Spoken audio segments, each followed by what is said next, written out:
Allahumma labbaika umrah. Ìlú Saudi ni à ń bẹ̀ yìí níbi tí a ti wá ṣe umrah Ramadan pẹ̀lú iléeṣẹ́ wa Qiblatain Travels and Tour kí Ọlọ́run kó gbà ní ìjọsìn fún wa. Mo wá fẹ́ yára use opportunity láti fi bá wa sọ̀rọ̀ ráńpẹ́ nípa hajj àti umrah.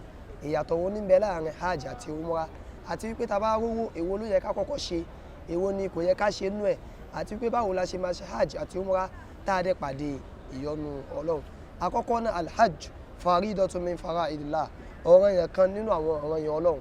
Ẹni tó bá gbé hajj kalẹ̀ ní mímọ̀ọ́mọ̀ tó sì lówó, àbí ó gbé kalẹ̀ nígbé kalẹ̀ ti ahun, irú ẹni bẹ́ẹ̀ yóò kan ìbínú Ọlọ́run. Ṣé wá rí umrah tí òun jẹ́ ziyara li baytillahi ta'ala, bíbẹ ilé Olúwa wò. Lábẹ́ bíbẹ ilé Olúwa wò yìí, a tawaf, a dẹ̀ Safa àti Marwa, a dẹ̀ fa orí wa. Nǹkan tí a ní ṣe tó fi yàtọ̀ sí hajj, òun náà ni ìkórajọ sí òkè àràfá àti ìsọ òkò fún àṣetán àtàwọn nǹkan mìíràn. Àmọ́ kì í ṣe wípé bóyá kéèyàn wá mọ̀ọ́mọ̀ intentionally kó máa yẹ̀yẹ́ umrah wípé kò sí nǹkan kan ní umrah, tí ò bá sí nǹkan kan ní umrah ni èyí tí rí tànàbí ṣe umrah lẹ́ẹ̀mẹ́ta. Kódà fáwọn Abdullah ibn Abbas radiyallahu ta'ala anhu, ìkan lára àwọn sahaba anabi Muhammad sallallahu alayhi wa sallam, ó là nàbí ṣe umrah lẹ́ẹ̀mẹ́rin, àwọn kan sì là nàbí ṣe umrah lẹ́ẹ̀mẹ́ta. Anabi ti ṣe hajj ní ẹ̀ẹ̀kan ṣoṣo.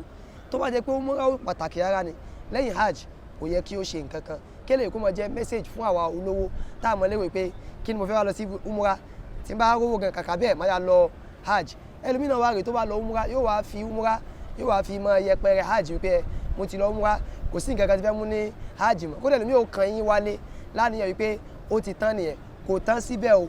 Lẹ́yìn ìgbà tí a bá lọ umrah, ká ní ládìí ọkàn wípé a tún lọ ṣe hajj, nítorí pé hajj òun ní táìmù tiẹ̀, umrah tiẹ̀ òun ò ní táìmù tí a lè wá ṣe. Àmọ́ nínú táìmù tó lọ́lá jùlọ òun náà ni tá bá wà nínú Ramadan báyìí, ó ní ọlá tó pọ̀. Tá bá wà nínú Rajab, tá bá wà nínú Shaban, àti bákan náà umrah inú December tí àwọn èèyàn máa ń pè sí umrah Mawlidi Nabi sallallahu alayhi wa sallam. Èyí ni àlàyé ráńpẹ́ tí ń bẹ nípa umrah tàbí hajj. Tí èèyàn bá lówó lọ́wọ́ tó bá rò pé ó ní kí kọ́kọ́ lọ ńbẹ̀, tágbára rẹ bá ká owó umrah, kọ́kọ́ lọ umrah, wá sọ fún Ọlọ́run wípé Ọlọ́run, umrah tí mo wá yìí mi ò fẹ́ kó tán síbẹ̀, mo fẹ́ ṣe hajj náà. Tó bá jẹ́ pé o ní owó hajj lódidi, má ṣe ahun síra rẹ kó wá ní owó hajj yẹn ti pọ̀ jù, ẹ jẹ́ n fi owó yẹn, ẹ jẹ́ kúkú fi lọ umrah, ṣebí nǹkan kan náà ni. Irú ẹni bẹ́ẹ̀ ó lè kan ìbínú Ọlọ́run látara pé ó fẹ́ fi ìkan, ó fẹ́ fi pa ìkan rẹ. Tó bá yẹ pé owó ò bá wá ká owó hajj, ó wá lè lọ umrah ní ìgbà yẹn. Bákan náà ẹni tó bá ti hajj dé, a mọ̀ pé ní alhajj. Ẹni tó bá ti umrah dé, a mọ̀ pé ní almu'tamiru. Tó bá ń pè é ní alhaji, tí yóò dẹ̀ tí wá sí Mecca, kéèyàn máa ṣe amina, àbí èèyàn ẹ̀ṣẹ̀ kúrò ní umrah kéèyàn máa ṣe amina. Àmọ́ kì í ṣe pé kó wájú kó lè pé àti lọ náà nìyẹn, àdẹ̀tìdé náà nìyẹn, àdẹ̀dàlájì náà nìyẹn. No, lẹ́yìn umrah yẹn ó wá ku alhajj. Mu'tamiru ni wọ́n máa ń pè ẹni tó bá ṣe umrah. Àmọ́ àgbọ̀dọ̀ fi tó yípa fẹ́ pọ́n hajj lé káwá yẹ̀yẹ́ umrah, àdẹ̀gbọ́dọ̀ fi tó yípa fẹ́ pọ́n umrah náà lé káwá yẹ̀yẹ́ hajj. Fakilahuma mufaddalan inda Allah subhanahu wa ta'ala.